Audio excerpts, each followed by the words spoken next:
Kaj dela predsednik uprave Nove Ljubljanske banke? Katere strateške odločitve ti na teden tako recimo premišljaš in odločaš? Dejansko imam možnost potovati po vsej regiji, dejansko imam priložnost razmišljati o tem, kje bi se lahko še dodatno razvijali. Skandinavci niso vsi v Evropski uniji, nima vsi evra, imajo pa seveda področje proste trgovine. Zakaj Slovenija, Hrvaška ne morete postati del zahodno-balkanskega paketa, ko gre za ta režim? Ljudje se sploh ne zavedajo. Po slovenskih vaseh imate več kot 200 podjetij z več kot 100 milijonov evrov prihodkov. Prihodnost se zdi, če ne bo kakšnih velikih stresov, za katere zdaj ne veva, sijajna. Mi se zdaj moramo zavedati, da je skupen dolg slovenskih podjetij na polovici tistega, kot je bil leta 2008. Dobički slovenskih podjetij so pa 2 do 3-krat višji. Ali bomo pripravljeni in dovolj konkurenčni in dovolj investirani v zmogljivosti in znanje, da bomo lahko to izkoristili?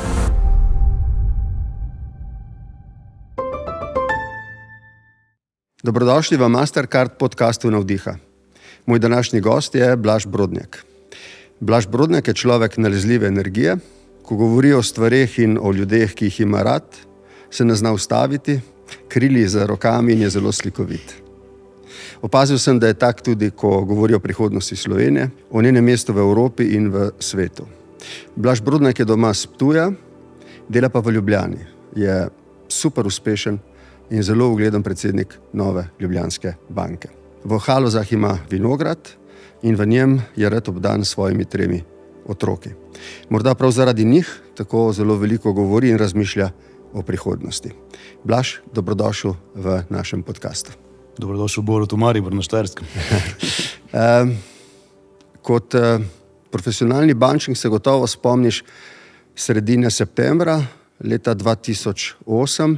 Na tisti ponedeljek se je potopila investicijska banka Lehman Brothers in začela se je globalna finančna kriza, ki je zajela tudi Slovenijo. Kako se spomniš tistih časov? Ja, v tistih časih seveda smo bili vsi naenkrat soočeni z razmerami popolne negotovosti. Jaz sem takrat bil bančnik, ki se je ukvarjal s posojanjem denarja slovenskim podjetjem in praktično čez noč je vrednost dolga seveda ostala enaka, vrednost premoženj in zavarovanj, ki so bila na nek način zastavljena za zavarovanje teh posojil, pa je zgrmela na približno poprečju 20% vrednosti. In to je bilo seveda izjemno stresno. Banke smo bile primorane seveda zategovati pas, kar pomeni, da smo morali prilagajati kreditno politiko novim okoliščinam in smo se potem dejansko 7-8 let skoraj spopadali s temi razmerami. Bila je to seveda kriza posojanja gospodarstvu, ne fizičnim osebam oziroma gospodinstvom. In šele potem leta 2018 realno smo se vrnili na realno vrednost bruto družbenega proizvoda iz leta 2008. Se pravi, izrazito stresnih 10 let, ki nas pa je vse prekalilo. Ampak ti si se zdaj spomnil časa v naslednjih mesecih in letih po tem dogodku. Tistega dneva se spomniš? Se ti je zdelo, da je to novica, ki bo spremenila finančni in sicer gospodarski in socialni svet? Ali si mislil, da bo, kot so nekateri upali, ostalo pri tem primeru? Vsi smo to upali, ampak je praktično vsak dan znova skozi obdobje 6 mesecev slika nastala vse bolj črna in črna. Kot hiša iz kart dejansko se rušil finančni sistem globalni. Mi smo imeli, kot rečeno, težave z gospodarstvom, po drugi strani smo pa imeli kljub vsemu srečo, da je pa osnovni poslovni model slovenskih bank v bankocentričnem slovenskem gospodarstvu slonel na poslovanju s prebivalstvom. In tam nismo imeli, hvala Bogu, težav. Potem smo pač nekoliko dalj časa čakali na konkretne sanacijske prijeme, ampak ko smo Slovenci izvedli sanacijo bančnega sistema, je bila dovolj korenita, da smo lahko dejansko jeseni 2013 pričeli obnavljati podporo podjetjem in potem dejansko v 3 letih prestrukturirali vse večje slovenske gospodarske sisteme in z velikim zadovoljstvom lahko ugotavljam, da nam praktično noben ni umrl. Vsi so preživeli, če se spomnimo takrat izjemno stresnih okoliščin, Mercatorja, Merkurja, in podobnih velikih gospodarskih družb, ki so imele zelo veliko število zaposlenih, ki so bile sistemsko pomembne institucije, so vse preživele. Nažalost niso vse v slovenskih rokah več, ampak so danes tu in zaposlujejo in dejansko ustvarjajo in prispevajo v slovenski proračun. Jaz sem približno v tistem času prisegel kot predsednik slovenske vlade in tako kot so se vi borili v bančnem sistemu, sem se jaz v političnem z stiskami, z vsem, kar je rojevala vsota vseh neviht v tistem času. In sem se spraševal in bi rad slišal tvoj odgovor, ali vendarle bančniki, profesionalci, niste iz dogodkov predtem, recimo v letu 2006-2007, ko je ameriška država že dokapitalizirala, brez primere, prej nekatere finančne institucije zaradi nepremičninskega balona, vendarle lahko sklepali, da se bo nekaj zgodilo? Dve tezi bom podal. Seveda po bitki smo lahko vsi generali, mi smo imeli za seboj obdobje od leta 1994 do 2007-2008 neprekinjene visoke rasti. Mi smo potrebovali kot Slovenija 3-4 leta, da smo se uspeli preusmeriti iz nekdanjih jugoslovanskih trgov, predvsem na srednjeevropski industrijski bazen, Nemčija, Avstrija, Italija, Švica. 80% praktično izvoza je kar naenkrat moralo najti pot nekam drugam. In zato smo potrebovali 3-4 leta. NLB je bila z ustavnim zakonom recimo ustanovljena leta 1994 in takrat je začela s polnimi pljuči ponovno dihati, po sanaciji Ljubljanske banke, seveda nekdanje, ob razpadu Jugoslavije. In smo imeli na nek način iluzijo trajne konjunkture. Ko imaš ti 14-letno obdobje neprekinjene rasti, velikega optimizma, velikih pričakovanj, vstopili smo v Evropsko unijo, prevzeli evro, bili smo zvezda Evrope. Slovenija je bila absolutna zvezda Evrope. A je to neka lekcija, ki jo moramo imeti za naprej? Da se je treba izogibati tej iluziji o linearnem napredku, ki bo šel samo naprej navzgor. Absolutno. Ekonomski cikli so realnost. Američani so se jih zavedali in so posegli hitro in odločno. Mi smo imeli mlado demokracijo, mlado državo in neko utopično pričakovanje, da bomo v jedru Evropske unije pač samo neskončno napredovali. In je seveda prišlo do globalnega pretresa, ki je vplival seveda na Evropsko unijo drastično in radikalno in je pretresel posledično tudi Slovenijo. Še ena izkušnja je, ki se mi zdi relevantna tudi za te čase. V 80-ih letih je ameriška politika, recimo temu, debirokratizirala finančno industrijo, deregulirala recimo, ji omogočila seveda razcvet, s tem pa seveda tudi finančne instrumente, ki so jo potem zrušili. Ali se ti zdi, da v zdajšnjih zahtevah potem, da se znova na nek način deregulira finančna industrija, počiva nevarnost za recimo bančni in gospodarski sistem čez 10-15 let? Jaz bi tu razlikoval zdaj razmere v svetu od razmer v naši regiji. Mi smo se tako veliko naučili v tem zadnjem obdobju 15 let, da tudi slovenski podjetniki in gospodarstveniki, da imamo občutek, da nas je na nek način pičila kača in se zdaj bojimo vrvi. Mi se zdaj moramo zavedati, da je skupno obseg dolga slovenskih podjetij na polovici tistega, kot je bil leta 2008. Prihodki slovenskih podjetij, dobički slovenskih podjetij so pa 2 do 3-krat višji. Se pravi, slovensko gospodarstvo je bilo takrat eno najbolj zadolženih v Evropi, če ne najbolj zadolženo v Evropi, danes je eno med najnižje zadolženimi, če ne najnižje zadolženo gospodarstvo v Evropi. Enako velja za gospodinjstva. So med najnižje zadolženimi v Evropi. Če pogledava midva delež posojil v bruto družbenem proizvodu, je slovensko gospodarstvo in slovensko gospodinjstvo so med najnižje zadolženimi v Evropi. Ob tem, da so prihranki radikalno zrastli. Tako prebivalstva. V tem trenutku imajo slovenska podjetja več denarja na računih in v vlogah, kot imajo posojil. Tako da se jaz sprašujem, ali vlagamo dovolj kot nacionalna ekonomija v mednarodno konkurenčnost, da bomo lahko v naslednjih letih izkoriščali priložnosti, ko se upam seveda razmere na križnih žariščih umirijo in bo prišlo do nekega odboja ekonomske aktivnosti na naših ključnih izvoznih trgih, ali bomo pripravljeni in dovolj konkurenčni in dovolj investirani v zmogljivosti in znanje, da bomo lahko to izkoristili. Se ti zdi, da smo se torej naučili iz problemov, ki smo jih imeli v letih 2007, 2008, 2009, tako s pregrevanjem gospodarske rasti, kot seveda s prezadolževanjem bank in podjetij zlasti, da smo potem to lekcijo vzeli do te mere, da zdaj morda celo, ko bi bilo morda poslovno pametno vzeti kredit, raje podjetniki, da o gospodinstvih ne govorimo, raje zelo konzervativno razmišljajo. Slovenci smo na nek način malo narod skrajnosti. Tudi če gledamo, kam vlagamo. Poprečen Slovenec oziroma Slovenka je skrajno konzervativna oseba. Vlagamo v denarju in v nepremičninah. Imamo pa seveda skrajnosti, ker pa nekateri vlagajo v kriptozapise, jaz to ne imenujem premoženje, ampak zapisi, neki digitalni, bog ne ve, da zmanjka energije. Ali pa piramidne igre in podobne, kar naenkrat tisoči ljudi začnejo verjeti in nasedati določenim zgodbam. In takrat je bilo tudi podobno ekstremno hitro obdobje rasti 2004-2008, zdaj pa trdim, da smo morebiti še bolj konzervativni v svojem jedru. Povprečju smo še bolj konzervativni, še bolj preudarni, še bolj previdni, se pa najdejo skrajnosti. Ampak na agregatni ravni nacionalnega gospodarstva bi prej potrdil tezo, da smo prekonzervativni kot prepogumni. A je to mogoče nek zdravorazumski, normalen, pričakovan odgovor na nekaj, kar smo takrat imenovali in bi lahko še danes moralni hazard? Ne samo ljudi, ampak institucij, tudi celega finančnega sistema. Lahko. Pričemer elemente moralnega hazarda imamo prisotne še danes. Bodi sistem, seveda, ko se dovoljujejo nekaterim igralcem na finančnem trgu stvari, ki se vse bolj striktno reguliranim, recimo tradicionalnim igralcem ne dovoljujejo. Govorim seveda o nekih neopristopih, o nekih fintech, tako imenovanih finančno-tehnoloških pristopih, kjer seveda je vprašanje zaščite osebnih podatkov in premoženja zelo, zelo pomembno postalo. Prisiljeni smo se na nek način digitalizirati, ne zgolj zato, da smo učinkovitejši in da izboljšujemo uporabniško izkušnjo, ampak zato, ker imamo izjemne izzive, vse večje izzive z demografskim prehodom. Mi smo družba, ki se stara zelo, zelo hitro. Lani je bilo v Sloveniji rojenih 16.800 otrok, 8.000 približno ljudi, ki so predvsem najambicioznejši, najpogumnejši, najbrihtnejši, nam odide vsako leto, kar pomeni, da pol generacije možganskega potencijala praktično nam odide, in to nadomeščamo na nek način z uvozom, v glavnem poprečju z niže kvalificiranim profili. In to je strukturni izziv. Zdaj, to je najmanjše število rojenih otrok po letu 1928, da postavimo stvari v perspektivo. V zadnjih 20 letih se je število žensk v Sloveniji med 15 in 45 letom zmanjšalo za 18%. Poprečno slovenska družina ima 1,5 otroka. Oba veva še iz nekaterih drugih časov, da je 2,14 nekje povprečju potrebnih na družino, da seveda ohranjamo obseg populacije in da medgeneracijska pogodba na nek način lahko funkcionira.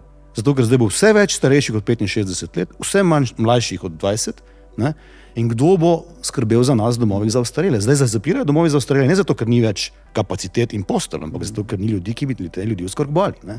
In ta demografski prehod bo daleč večji izziv kot zeleni prehod, po mojem trdnem prepričanju.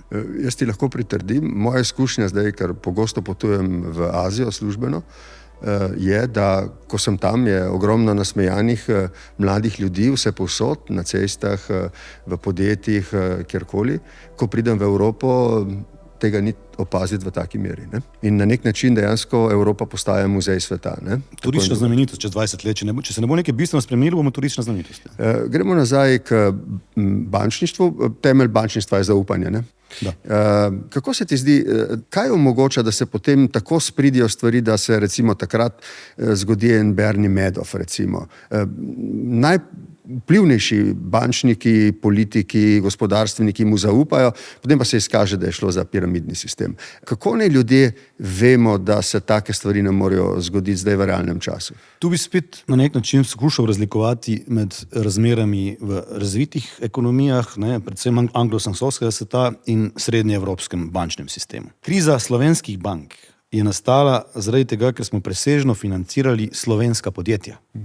Ne zato, ker smo špekulirali in vlagali v piramidne sheme. Mi smo nasedli na kreditih našim podjetjem. Mi smo najemali depozite, sprejemali vloge od prebivalstva in gospodarstva in te iste vloge usmerjali k našim podjetjem in gospodinstvom. Bil je pa seveda strukturno takrat drugačen izziv, ker je bila rast tako zelo velika, so slovenske banke pričele najemati kreditne linije tudi od zunaj, na mednarodnih finančnih trgih, se pravi od bank predvsem, in potem s tem vzvodile rast. In potem smo prišli v položaj, ko so bila podjetja prezdolžena, banke so pa morale te linije vračati. In je bila likvidnostna stiska in kapitalska stiska naenkrat pri bankah. Banka ne more posojati, če nima kapitala, tako so pač predpisi. In smo potem pač potrebovali teh nekaj let, da so banke dobile ta kapital. In zdaj v zadnjih 10 letih so se pa zaradi konzervativnosti tako slovenskih podjetnikov, ki so se opekli z dolgom in ga zdaj v bistvu zavračajo v veliki meri, oziroma ga prevzemajo bistveno bolj preudarno in v omejenih kredite, posojila. Bistveno manj svojo rast napajajo s posojili, kot so nekoč. In v bistvu gospodinjstva so postala enako konzervativna ali pa mestno obdobje, recimo, so se v potrošnji zelo zakrčila in potrošniška posojila so leta 2008 padala kot kamen. To je pravi 2018. In v vsem tem času se je spremenila tudi struktura, vloga, pomen, vpliv Ljubljanske banke, nove Ljubljanske banke. Jaz sem bil zraven, ko se je preimenovala v tistem dramatičnem večeru in od takrat naprej spremljal tako uspehe kot padce in zdaj tudi te slavne čase pod tvojim vodstvom. Opiši nam malo ta razvoj dogodkov do današnjega dne. To je ena izjemno zanimiva transformacija. Nova Ljubljanska banka je bila najuglednejše slovensko podjetje v regiji. Praktično v regiji. Nekdanja Ljubljanska banka je bila najuglednejša banka v nekdanji Jugoslaviji. Imela je celo podružnice v Združenih državah. Imela je 25 podružnic po vsem svetu. Se pravi, bila je globalno delujoče podjetje, ki je spremljalo gospodarske tokove, mednarodne trgovine, kar je Jugoslavija pač izvažala. In je bila druga največja po bilančni vsoti za Jugobank. Potem je seveda razpadom Jugoslavije prišla v težave, in smo se potem v dogovorih in pogovorih o nasledstvu pač morali umakniti iz trgov nekdanje Jugoslavije. Takoj te bom vprašal, smo se tistega večera prav odločili? Jaz trdim, da smo se absolutno prav odločili. Nova Ljubljanska banka je potem seveda lahko s polnimi pljuči dihala naprej. Je bila še vedno konzervativna banka, zelo zdravo razmišljajoča banka do nekje leta 2004. Takrat smo bili pa deležni v tistih 4 letih, od 2004 do 2008, predvsem strani mednarodnih bank, spodbujenega na nek način malo bolj podjetnega bančništva, ko je prišlo do odmika od higiene obrti, jaz to tako imenujem. Kaj to pomeni, da se vračamo v moralni hazard? Ne toliko moralni hazard, ampak ko je bila v prvem planu dejansko iluzija trajne konjunkture in smo vsi pričakovali, da bodo tako vrednosti nepremičnin, delnic, vseh vrst premoženja šle lahko samo v eni smeri. Ampak ostaneva tukaj za hipec. Je to samo upanje, iluzija ali je tukaj tudi kanček pohlepa?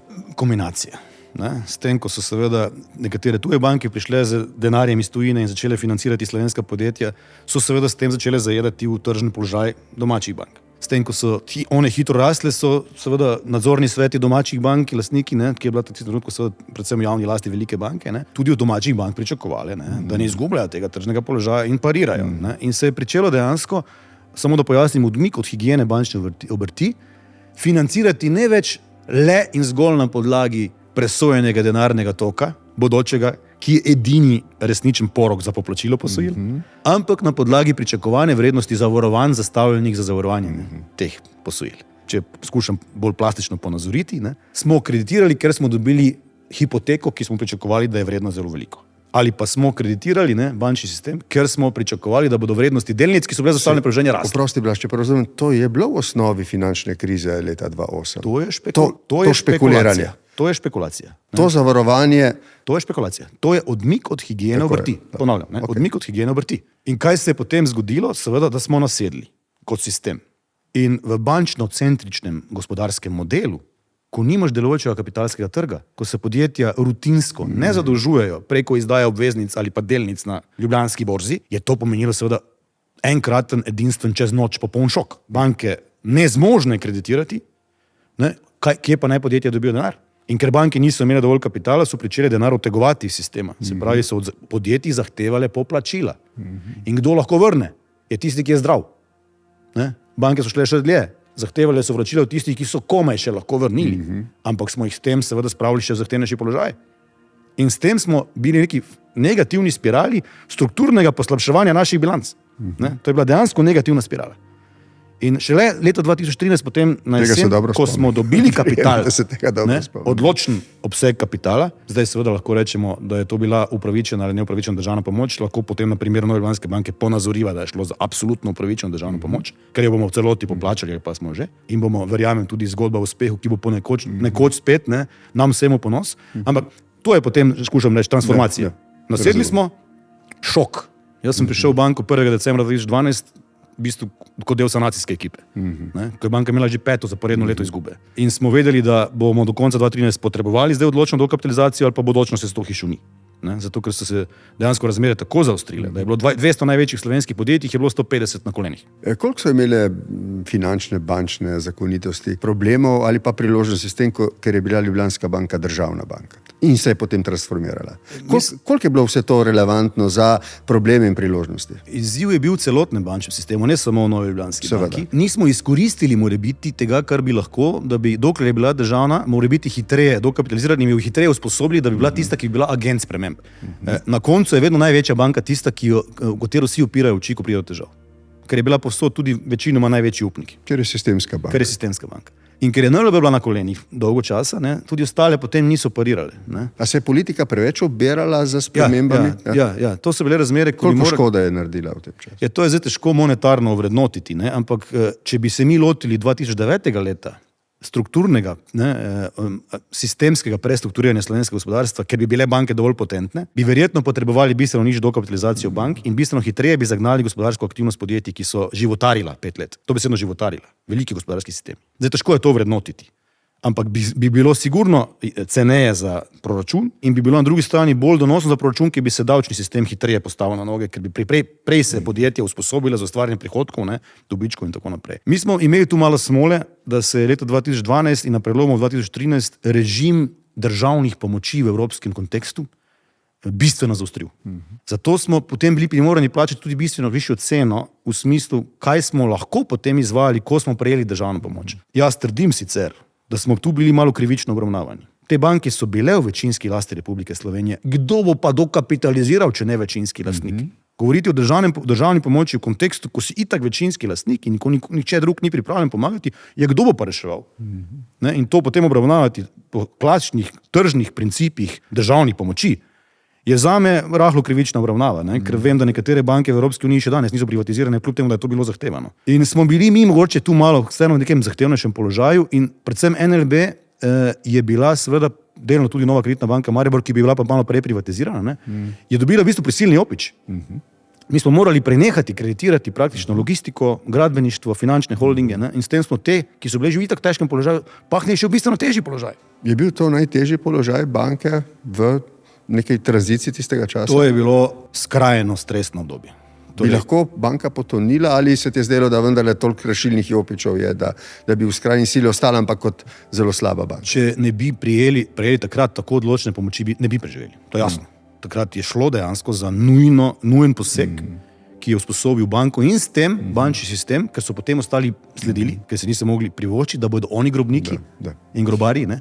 In smo potem mi dejansko pričeli z zelo aktivnimi procesi prestrukturiranja. Jaz sem se praktično selil skupaj s kolegom Svilanom iz SID banke praktično iz upniškega odbora na upniški odbor.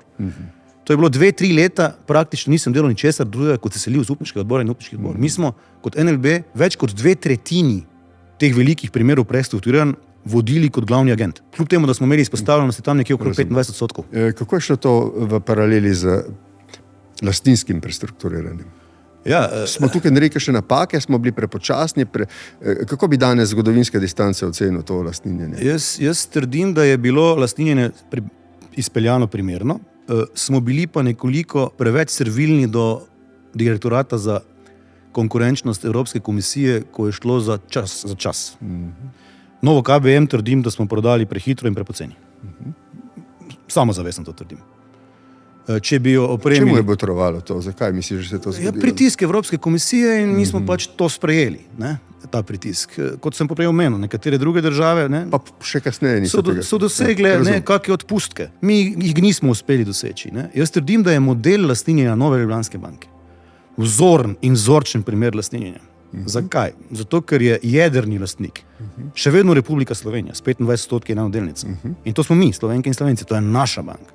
Tu je pa še druga varovalka, ki je zapisana v statut Nove Ljubljanske banke, da nihče drug, posamično ali kot povezana oseba, ne more imeti več kot 25% glasovalnih pravic. Kar pomeni, da ne moremo postati tarča prevzema nekega stratega, ki bi imel prevladujoč vpliv. In to je tisto, kar je najpomembnejše. Sedež bo ostal v Ljubljani. Sedež je v Ljubljani, banka je trdna, banka je uspešna. Prihodnost se zdi, če ne bo kakšnih velikih stresov, za katere zdaj ne veva, sijajna. Tudi, če sva poštena, dobički bank so zdaj visoki. Visoki so, ampak je to spet potrebno postaviti kontekst. Ne? Kakšni so bili pa 7 let prej? Imeli smo obdobje monetarne denarne politike Evropske centralne banke z negativnimi obrestnimi merami. Gre za zgodovinski eksperiment. Zgodovinski poskus. Predstavljajte si, gre za industrijo, panogo, ki je stara 600 let iz Firenc naprej. Ne?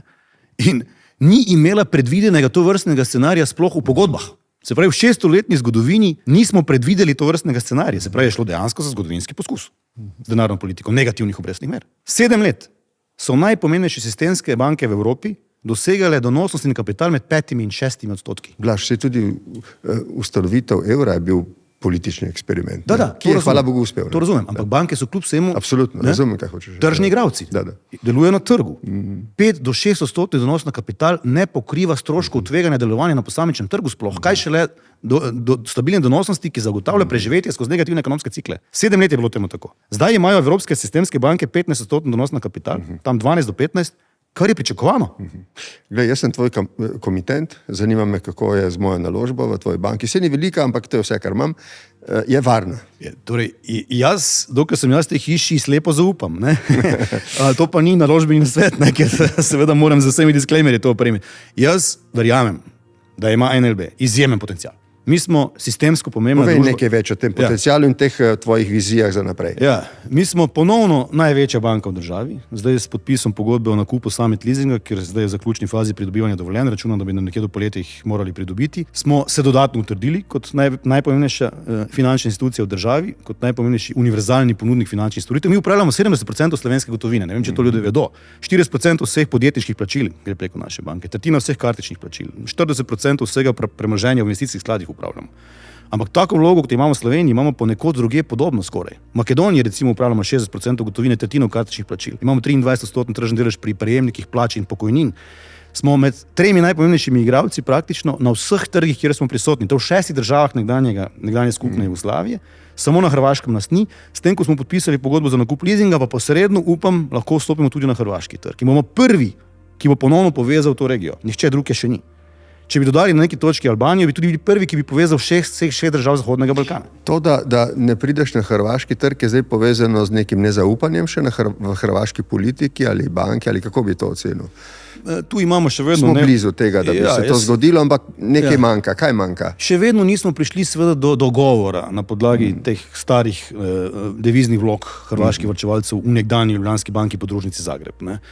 Ta spor še vedno traja. Zdi se, da javno mnenje Hrvaško pa je začelo biti nazaj v redu naklonjeno Ljubljanski banki. Ja, se motim? Ali... Torej, jaz imam bolj občutek, da se s tem več nihče ne ukvarja, zato ker s tem, ko je Republika Slovenija izgubila tožbo pred evropskimi sodišči, je v bistvu poplačala vse vloge z zamudnimi obrestmi in ni več neposrednega odnosa. Ja, hočem reči, če bi vlada ali pa pristojne oblasti na Hrvaškem sprejeli tako odločitev, hrvaška javnost ne bi nasprotovala take odločitvi. Jaz ocenjujem, da ne. Koliko mi spremljamo te stvari, ocenjujem, da ne. Po drugi strani, to je bila strani, še zadnja velika stvar, ki ostaja. Ja, jaz ocenjujem, da dozoreva spoznanje, tudi na Hrvaškem, še posebej po prevzemu evra in vstopu v šengenski režim, da je Slovenija za Hrvaško in Hrvaško za Slovenijo v bistvu razširjen domači trg. Da. In da je vzajemno korist, da igralci, ki so močni doma, na tem trgu delujejo s polnim pljuči. Kako pa vidiš regijo? Regija zdaj nekako zamuja, počasi vstopa v Evropsko unijo. Vsekakor ne tako hitro, kot bi si kdo želel. Pravna varnost, poslovna varnost, vse je tako, kot je, verjetno ne idealno. Ne? Kako vidiš tukaj v teh okvirih možnost za ekspanzijo? Koliko si prepričan, da bo vse v redu, da bo mir, varnost in enkrat bo tam tudi prostor Evropske unije? Jaz trdim, da je seveda v življenjskem interesu Republike Slovenije, moje domovine, da bo tam vse v redu. Ker sicer bomo za trep begunskega vala. Ker bodo Avstrijci, Italijani, Mađari zaprli mejo. In bo pred Alpami pa Pohorjem vsi ostali. Tako da je v življenjskem interesu, da je regija varnostno stabilna in da se seveda predvidljivo, če tudi počasi, ampak na nek način prične zelo intenzivno premikati proti polnopravnemu vstopu v Evropsko unijo. Regija Zahodnega Balkana deluje zdaj po nekih principih, predvsem Srbi seveda tu skušajo stimulativno delovati, da bi na nek način simulirali logiko Evropske unije z odprtimi mejami. Open Balkans je taka iniciativa, recimo pobuda, kjer gre za nič drugega kot prost pretok talentov, blaga in kapitala, kar je osnovna ideja Evropske unije. Jaz sem eden redkih politikov, ki je to podprl. Ja, tudi jaz. Žal ne večina, jaz sem bil celo na ustanovitvi te pobude. Potem je prišlo do nekih nezaupanj strani Črne Gore, Bosne in poznaš Kosova. No, zdaj imamo neke nove zamisli, da bi šli v recimo ustvarjanje zahodno-balkanskega gospodarskega prostora. Bomo videli, če se bo kaj posrečilo. Če bi bilo to za Slovensko banko in za slovenska podjetja sigurno v redu. Ne? Za nas izjemno. Ja. Mi poslujemo v Severni Makedoniji, na Kosovu in v obeh bosanskih entitetah praktično za 4 bankami zadnjih 22 let, odkar smo začeli z nakupi tam, brez da bi eno posamično leto imeli izgubo katerikoli teh bank. In trdim, da so to najboljše naložbe Slovenije v zgodovini. No, ampak ti veljaš tudi za človeka, ki postavlja kontekst, ne samo, da postavlja stvari v kontekst. Povej mi, kako si lahko predstavljamo recimo poslovno stabilnost, varnost v okoliščinah, ko imamo na severu vojno v Ukrajini, južno konflikte na Bližnjem vzhodu in tukaj vedno malček preteč Zahodni Balkan. Kako vidiš zdaj ti tukaj neke geopolitične, geoposlovne priložnosti za banko in neke opreznosti? Vsaka kriza je na nek način seveda za nekoga priložnost. Ne za tistega, ki je soočen z varnostnimi vidiki krize in življenjske ogroženimi vidiki krize. Mi smo geostrateško pozicionirani geografsko fantastično. Že koronska kriza, zapleti v Suezu, zdaj upam, da ne bodo seveda večje težave v Rdečem morju dalj časa trajale, ker bi potem to more biti preusmerjalo dejansko tokove v smislu perspektive Luke Koper, ampak v smislu slovenske industrije, ki je četrto najbolj raznoliko evropsko gospodarstvo, še vedno močno industrializirano, eno najbolj industrializiranih evropskih gospodarstv je slovensko gospodarstvo, in če to ljudje vedo in se tega zavedajo. Je pa to najprej korona, potem Suez, zdaj pa te krize so prinesle izjemno zgodovinsko priložnost, zato ker se naročila v pomembnem delu verige vrednosti selijo nazaj v Srednjo Evropo. Še vedno je eden najpomembnejših globalnih industrijskih bazenov, industrijski bazen v trikotniku München, Dunaj, Milano, recimo, se pravi Severna Italija, Avstrija, Južna Nemčija, Švica. In to je 2 uri vožnje do Benetk, 3 ure do Dunaja, 4 do Münchna. Slovenija je izjemno pozicionirana z močno industrializiranim gospodarstvom. In je velik del premika globalne nabavne verige se dogajal že s pojavom korone, potem se je seveda eskaliral z Suezom, ker so začeli dojemati ti industrialci, za božjo voljo, vse mi ne dobimo komponent, predvidljivo več nujno iz pacifiškega plinega bazena, iz jugovzhodne Azije. Oziroma, če gremo vse okrog, je to lahko izjemno drago. Že zdaj nismo konkurenčni Američanom po ceni energije, če bomo še pa tu nekonkurenčni, potem pa za evropsko gospodarstvo ni veliko perspektiv. Zato zdaj se ponovno obujajo teze, da se mora evropsko gospodarstvo v celotni verigi vrednosti kljub vsemu postaviti vsaj v nekem delu nazaj na noge, kar pomeni tudi v primarni industriji. Ne vse v važnosti. In kako potem gledaš te, recimo, ne zdaj strašno zaskrbljujoče, ampak vendar do neke mere zaskrbljujoče vesti o pešanju nemškega gospodarstva. Zadnji kvartal je zraslo za vsega 0,1%. Kako gledaš tega strah? Se ti zdi, da so običajne skrbi? Opažamo to v določenih žepih našega gospodarstva, ampak spet, to, da nemško pada, še ne pomeni, da se strukturno v smislu svojih gospodarskih partneric nima ambicije prilagajati novim razmeram. Z vsem solidarnostjo do ljudi, ki živijo ob ukrajinski meji ali v Ukrajini. Podjetja, ki so svoje komponente uvažala od tam, pa zdaj, če govorimo o vzhodno-polski meji, slovaški ali mađarski meji, razmislijo 2-krat, ali bodo nominirali, tako kot se to imenuje v avtomobilski industriji, naročila tja, ali jih usmerila na bolj predvidljivo področje Slovenije, recimo. Se pravi, tudi če skupno v agregatnem smislu nemško gospodarstvo ne raste, se v strukturi za Slovenijo še vedno najde prostor. In v tej situaciji ima Nova Ljubljanska banka sijajen brand, sijajen imidž, verodostojnega poslovnega partnerja, ki je sposoben... Pa ne samo banka, tudi slovensko gospodarstvo ima ta imidž. Slovenski izvozniki imajo ta imidž. Mi smo prvorazredni dobavitelji vmes postali v zadnjih 20 letih. Tako in v avtomobilski industriji. Mogoče ljudje se sploh ne zavedajo. Po slovenskih vaseh imate več kot 200 podjetij z več kot 100 milijonov evrov prihodkov. Največji izvoznik makedonski alkaloid ima približno 250 milijonov. Imamo več kot 200 podjetij z več kot 100 milijonov. Krka ima posamično skoraj 2 milijardi, Lek skoraj sam 2 milijardi. Imate še vedno proizvodnjo visoko specializiranih kakovostnih jekel, 2,5 milijarde, 3 milijarde imamo te industrije, 4 z Impolom vred, avtomobilski groz 5 milijard. Zato, ker vidim, da tvoja strast nevarno raste. Posel. To je posel. Zdaj, tukaj vidiš ti posel, ki bi lahko bil še boljši. Absolutno. Slovenija ima vse te vzgibe, moramo pa delati na svoji konkurenčnosti. To je pa nevarnost. No in to sem hotel vprašati, kje so zdaj tukaj največje ovire? Največje ovire so po moje pri nas samih. Recimo 2-3 navedi, ne vse. Pri nas samih doma. Katere? Predvsem davčni sistem. Mi seveda... Glavni problem davčnega sistema z vidika banke je? Z vidika banke je predvsem obdavčitev plač. Zato smo na nek način prisiljeni, pa ne samo banka. Jaz trdim, da se nam že dogajajo v masovnem obsegu premiki sedežev gospodarskih družb na Hrvaško in Srbijo. Pa mi seveda statistično to oponirajo, pa mi govorijo, da temu ni res. A1 je ravno kar preselil sedež, to je bil še Simobil, drugo najpomembnejše slovensko telekomunikacijsko podjetje v Zagreb.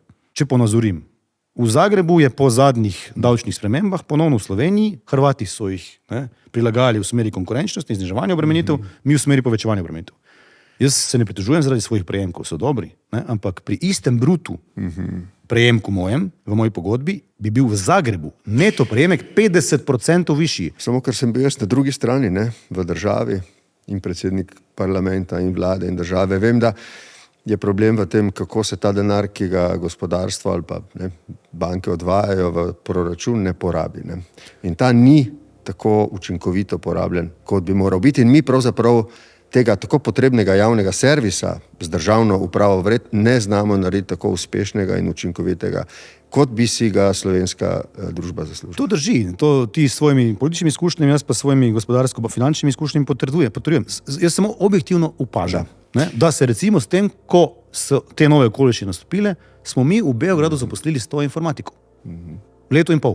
Se ti zdi, da drugje grejo hitreje od nas, se prilagajajo hitro? Absolutno hitreje, predvsem razumevanju pomena obdavčitve dela. In zakaj misliš, da je pri nas tako? Ker smo seveda v vrednostnem sistemu močno egalitarni, ne, in imamo seveda socialno državo zapisano v ustavi. In jaz jo podpiram z vsem srcem. Samo če bomo nekonkurenčni, se bo začela krhati na dolgi rok. Seveda. Kako zdaj kako bi rekel, ta gordijski vozel razvezati ali pa presekati? Dobro, zdaj jaz se težko spuščam v učinkovitost javnega sektorja, ker pač nimam nobenih vzvodov, ne, pa tudi z mano se navčajno ne želijo veliko o tem pogovarjati ljudje, ker pač imam svoje teze. To je eden del odgovora, ne, tako v zdravstvu, kjer pa še kje drugje, kjer je potrebno notranje rezerve v sistemu najti. Drug del pa je seveda, da se davčni sistem uravnoteži. Vse so žepki premoženja, ki so nižje obdavčeni kot v tujini. Vse so na imamo popolno neravnovesje na nepremičninskem trgu. Popolno neravnovesje. Zakaj ne razbremenimo oddajanja nepremičnin nad 2 leti davčno in ga stimuliramo? Če bi jaz bil nekdo, ki se s tem ukvarja, bi recimo nad 2 leti oddajanja nepremičnine v najem, dolgoročni najem, to obdavčil s polovičnim davkom, 12,5%. Ampak zdravo razumskemu človeku se zdi, da je to edini možen način razmišljanja. Zakaj misliš, da se ga potem ne upamo izvesti? Zato, ker nismo pripravljeni razmišljati sistemsko in izvajamo parcialne ukrepe na podlagi dnevnih javnomnenjskih raziskav priljubljenosti določenih ukrepov. Zato, ker se ne lotimo sistemsko stvari. Kot rečeno, da nadaljujem prejšnjo tezo, bi pa maksimalno obdavčil dodatno, ne prepovedal kratkoročni najem, ampak ga bistveno bolj obdavčil. In bistveno bolj bi obdavčil prazna stanovanja, kjer nihče ni prijavljen, ne, pa če je to za drugo ali tretje, kakorkoli. Ne. In na ta način stimuliraš naenkrat pritok novih stanovanj na najemniški trg ali na prodajni trg in s tem vplivaš na ceno najema. Moji vrstniki in rojaki iz Štajerske v Ljubljani ne morejo imeti stanovanja za študenta v tem trenutku. Ni mogoče. Trg je popolnoma izven ravnovesja. Ta trg je potrebno ravnovesiti. Ne? In s tem seveda stimuliramo dva učinka. Prvič povečamo davčni zajem, drugič pa uredimo nepremičninski trg. Ne? Zdaj, ko te gledam, ne samo prej, kot si bil strasten, zdaj tudi malček jeznega, ne? Se mi zdi, da si zelo drugačen recimo od mojega sodelavca in prijatelja, guvernerja bivšega, doktorja Franceta Arharja, ki je vedno enako miren in konstanten. Ne? In oba sta si ena bančnika. Ne? Kaj naredi dobrega bančnika? Očitno ste lahko različnih značajev, a kaj naredi dobrega bančnika? Zakaj si ti dober bančnik? Ko smo že pri dr. Arharju, on mi je dal en nasvet, ki ga nikoli ne bom pozabil, ne? Ko sem imenovan. Je rekel, da mi želi hladno glavo in mirno roko. Z rokami je težko, ne? Z rokami je težko. Tudi glava je hitro razžarjena po štajersko, ne? Ampak to je osnova. Higiena obrti, no. Higiena obrti. In to je najpomembnejši dosežek transformacije, ne, v bistvu ponovnega vzpona, kot Feniks iz pepela, v bistvu, je bil povratek higieni obrti. Da smo prenehali posojati denar na podlagi pričakovanih vrednosti zavarovanj in danes posojamo denar praktično izključno na podlagi pričakovanih, kolikor se le da verodostojno presojenih v smislu verjetnosti, predvidljivosti denarnih tokov posojilojemalca. In to potem se vedemo na te projekcije, ne, na ta pričakovanja izvedemo še stresne teste, svoj lasten scenarij, ne, pričakovanj in potem še le posodimo denar. Ti si predsednik uprave, tam imaš čudovite prostore na vrhu te lepe stolpnice. Kaj dela predsednik uprave Nove Ljubljanske banke? Katere strateške odločitve ti na teden takole recimo premišljaš in odločaš? Zdaj imam ta privilegij, da sem obkrožen z ljudmi, ki na dnevni ravni praktično uživajo moje polno zaupanje in izvajajo posel praktično povsem samostojno. Tako da se dejansko imam možnost ukvarjati strategijo družbe. Da dejansko imam možnost potovati po vsej regiji, da dejansko imam priložnost razmišljati o tem, kje bi se lahko še dodatno razvijali, ne, v smislu tako organske rasti, kot z morebitnimi prevzemi. In glede na to, da razmišljamo o 7-8 trgih naenkrat, je to kar nekaj razmišljanja. Ne? Ravno kar smo v fazi v bistvu definirani nove strategije za obdobje do konca leta 2030, se pravi naslednje srednjeročno obdobje, v katerem verjamem, da se ta hiša lahko podvoji, ne? Pa da dosegamo nekaj ravni dobičkov tam, mora biti več kot 800 milijonov, mora biti milijardo evrov čistega dobička na leto. To je res regijski prvak. To je institucija, ki ima potem tako potenco, da lahko res še bolj vzvodimo rast našega gospodarstva, regijskih prvakov. Jaz trdim, da moramo vztrajati na tem, da povežemo to regijo ne v enotno državo, te nihče ne sanja. Itak bo to nekoč, upam, enotna Evropska unija, ampak enoten trg. Jaz, če bi razmišljal malo zaprto glavo, bi skušal delovati v smeri tudi v Bruslju, pa še kje drugje, da nam dovolijo model Južne Skandinavije. Skandinavci niso vsi v Evropski uniji, nimajo vsi evra, imajo pa seveda področje proste trgovine. Zakaj Slovenija in Hrvaška ne morete postati del zahodno-balkanskega paketa, ko gre za ta režim. In potem imamo kar nekaj 22, z Albanijo 24 milijonski trg. To je pa povsem novo okolje, s kritično maso. Se ti zdi to možno? Je izvedljivo? Tu pa zdaj trčiva ob nekaj retrogradnih procesov, ki se dogajajo v tem trenutku na planetu. Te skrbijo? Me skrbijo. Jaz sem živel v velikem upanju, da bo multilateralizem in da bomo dejansko s tem, ko skušamo razumeti, da poskusi ohranjanja hegemonskih vlog ne moremo govoriti o trajnostnem razvoju, se je to upanje zdaj malo razblinilo. Ker smo ravno sredi verjetno enega najbolj žarečih obračunov hegemonov, ki bi to bodi si želeli postati ali pa želijo ostati. To je dejstvo. In to se godi tudi preko finančne industrije. Temu ni mogoče ubežati. To je dejstvo. Kriza v Ukrajini, v tem trenutku kriza na Bližnjem vzhodu, v tem trenutku so točno ti dve krizi, ker gre za globalno pozicioniranje velesil. Zdaj pa seveda, kako kredibilno lahko mi govorimo o trajnostnem razvoju pa zelenem prehodu, dokler streljamo eden na drugega v skoraj neposredni bližini, 1000 km stran. Dajmo, no. Koliko je pa ogljični odtis rakete, granate, tanka, vojaškega bombnika, ne vem, koliko je ogljični odtis tega? Nas prisiljuje regulator Evropska komisija, da naj merimo za božjo voljo ogljični odtis vsakega dela v verigi vrednosti naših strank. No, ampak prav zaradi tega, kar govoriš in nas vse skrbi, me pomirja do neke mere tvoja ocena, da je sedanji, recimo temu zahodni del sveta v varnih finančnih rokah. Jaz trdim, da je naš indicov za kakšno novo finančno, socialno in gospodarsko krizo, ki bi potem te zaskrbljujoče okoliščine naredile pa kaotične.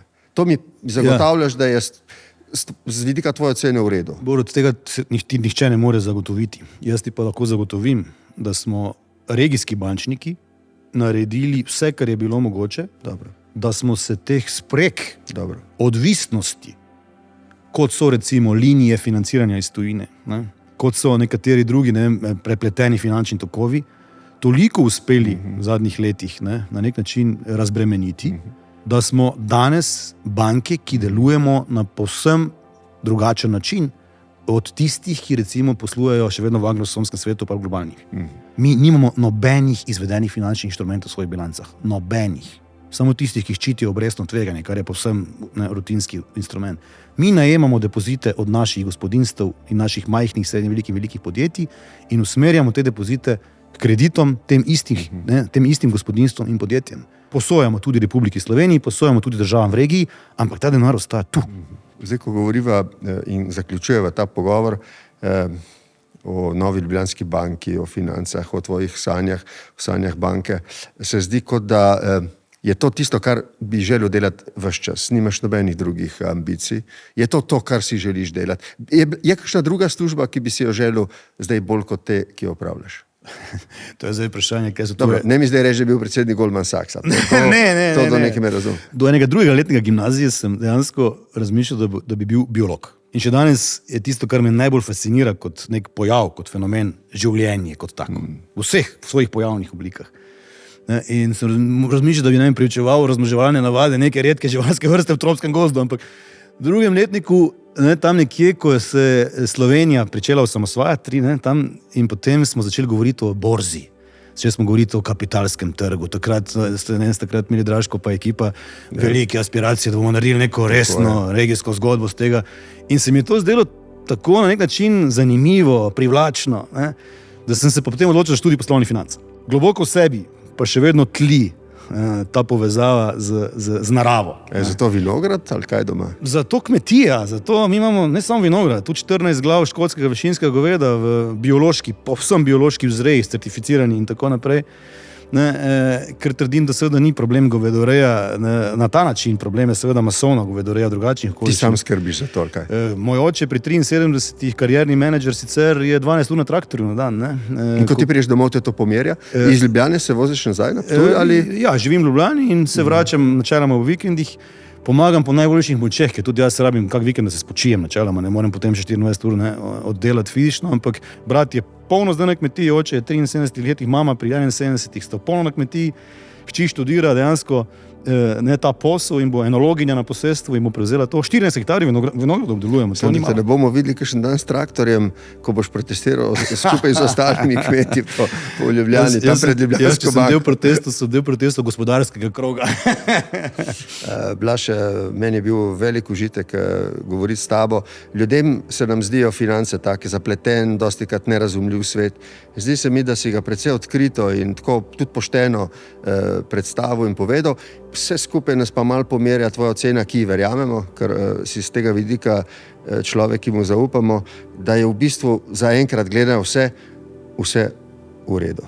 Tako pravijo kolegi Striglav, sicer je pa dejansko Slovenija v tem trenutku izjemnem položaju, moramo ga samo znati dejansko v popolnosti izkoristiti in z davčnimi ukrepi bo treba ravnati bolj stimulativno. Smo veseli, da te imamo in ti želimo srečno poslovno pot in sicer še naprej. Najlepša hvala za povabilo in še enkrat dobrodošli na Štajerskem. Hvala. Mi pa se srečamo v naslednji epizodi Mastercard podcasta Navdiha. Srečno!